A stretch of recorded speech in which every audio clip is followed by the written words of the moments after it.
पृथ्वी एक ऐसा ग्रह जहां जीवन संभव है और हम यहां हजारों साल से रह रहे हैं, लेकिन क्या अब तक हम पृथ्वी को पूरा देख पाए हैं? तो इसका जवाब है नहीं। जी हाँ दोस्तों, हमारी पृथ्वी का 75% हिस्सा पानी और 25% हिस्सा जमीन है। लेकिन ये जानकर आपको हैरानी होगी कि ना तो 75% पानी के हिस्से को और ना ही 25% जमीन के हिस्से को आज तक कोई पूरा देख पाया है। ये 25% जमीन का आधे से भी ज्यादा हिस्सा ऐसा है जिसको आज तक एक्सप्लोर नहीं किया गया है। ये अनएक्सप्लोर हिस्सा असल में आर्कटिक रीजन, घने जंगल, बादलों से बातें करने वाली खतरनाक पहाड़ियां और दूर दूर तक फैले रेगिस्तान हैं, जहां पर इंसान का जाना काफी ज्यादा मुश्किल माना जाता है। लेकिन जो भी है, हमें कम से कम मालूम तो है कि इन जगहों पर आखिर है क्या। लेकिन जो 75% पानी का हिस्सा है, जो कि अर्थ का सबसे बड़ा हिस्सा है, जिसके बारे में इंसान लगभग कुछ भी नहीं जानता, और वो हिस्सा है समुद्र। आइए आज की इस वीडियो में समुद्र के बारे में जानते हैं। समुद्र एक ठंडी और डरावनी जगह है। हम इतने एडवांस्ड होने के बाद भी समुद्र के बारे में केवल 5% ही जानते हैं। हम ये भी नहीं जानते कि समुद्र कितना गहरा है और इसमें मछलियों के अलावा और कौन कौन से जीव पाए जाते हैं। दोस्तों, समुद्र इतना ज्यादा गहरा है कि हमारी सोच इमेजिन भी नहीं कर सकती। रिसर्चर्स और साइंटिस्ट के एक रिसर्च के मुताबिक समुद्र के सरफेस से 40 मीटर की गहराई तक समुद्र का पहला पड़ाव होता है और यहाँ तक ही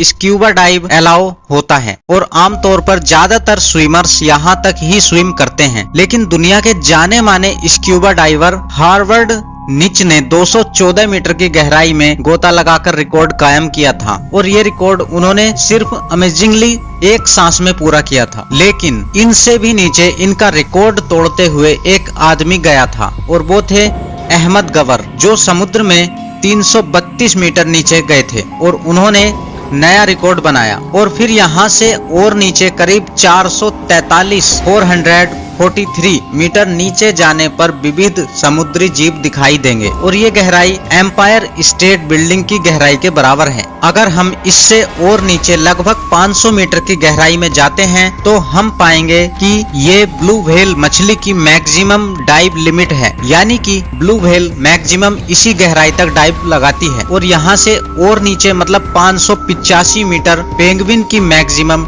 डाइव लिमिट है, मतलब इस गहराई से नीचे पेंगुइन डाइव नहीं लगाते हैं। चलें इससे और नीचे जाते हैं और देखते हैं कि हमें क्या मिलता है। यहाँ से थोड़ा और नीचे जाएं तो हम पहुँच जाएंगे 700 मीटर से 750 मीटर की गहराई तक। यहाँ पर दोस्तों किसी इंसान का परमिशन के बगैर जाना बहुत ही डेंजर साबित हो सकता है, क्योंकि इतनी गहराई में दुनिया के विकसित और पावरफुल देशों ने अपनी आधुनिक न्यूक्लियर सबमरीन जगह जगह पर तैनात की हुई है। यहाँ से और नीचे करीब 830 मीटर की गहराई दुनिया की सबसे ऊंची इमारत बुर्ज खलीफा की हाइट जितनी है, और इतनी गहराई में बुर्ज खलीफा अपने टॉप के साथ पूरा डूब जाएगा। यहाँ से नीचे जाने पर करीब 1000 मीटर की गहराई में जो विस्तार हमें मिलेगा उसे समुद्र का स्कैरी जोन कहते हैं। और इसे स्कैरी जोन इसलिए कहा जाता है क्योंकि सूरज की किरणें बस यहाँ तक ही पहुँचती हैं, इससे नीचे सूरज की किरणें नहीं जा सकती हैं, और यहाँ से आगे का विस्तार पूरा अंधेरे में है, और इसके अंदर के जीव बेहद रोमांचक और खतरनाक हैं। इतनी गहराई में कोई भी इंसान बिना किसी उपकरणों के डाइव नहीं लगा सकता है, क्योंकि यहाँ का वाटर प्रेशर बहुत ज्यादा है, और यहाँ पर बिना किसी इक्विपमेंट के कोई भी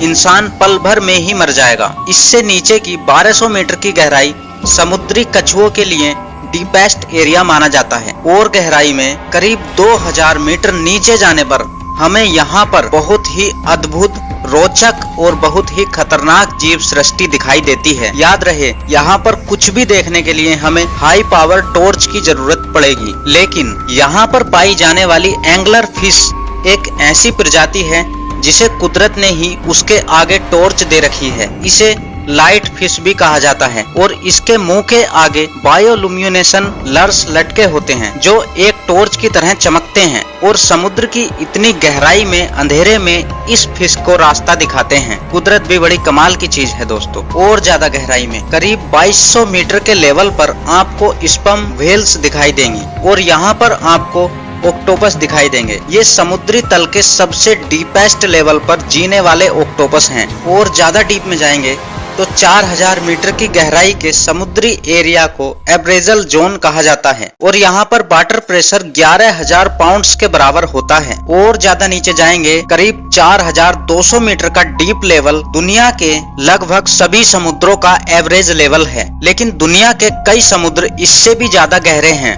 समुद्र तल से 6000 मीटर गहराई वाले विस्तार को हेड्रल जोन कहते हैं और यहाँ पर वाटर प्रेशर एक इंसान पर जंबो जेट विमान रखने के बराबर होता है। यहाँ से अगर और नीचे जाएं तो 8848 मीटर की गहराई समुद्र तल से जमीन के ऊपर माउंट एवरेस्ट की चोटी के बराबर है और नीचे 10,916 मीटर की गहराई का विस्तार वो विस्तार है जब इंसान सबसे पहले इतनी गहराई तक पहुंचा था। इतने डीप जाने का रिकॉर्ड सन 1960 में बनाया गया था। ये लोग उस वक्त की सबसे एडवांस्ड सबमरीन के साथ समुद्र की इतनी गहराई में गए थे और उनको सबमरीन की फास्टेस्ट स्पीड में इतनी गहराई तक जाने में 5.5 घंटे से भी ज्यादा का समय लगा था। और इतने डीप में समुद्र के पानी का प्रेशर इतना ज्यादा था कि उनकी आधुनिक सबमरीन के ग्लासेस भी टूटने लगे थे और इसलिए वो महज 20 मिनट से भी कम वक्त तक वहां रुके और फिर वहां से लौट आए। लेकिन हम यहाँ से वापिस नहीं लौटने वाले,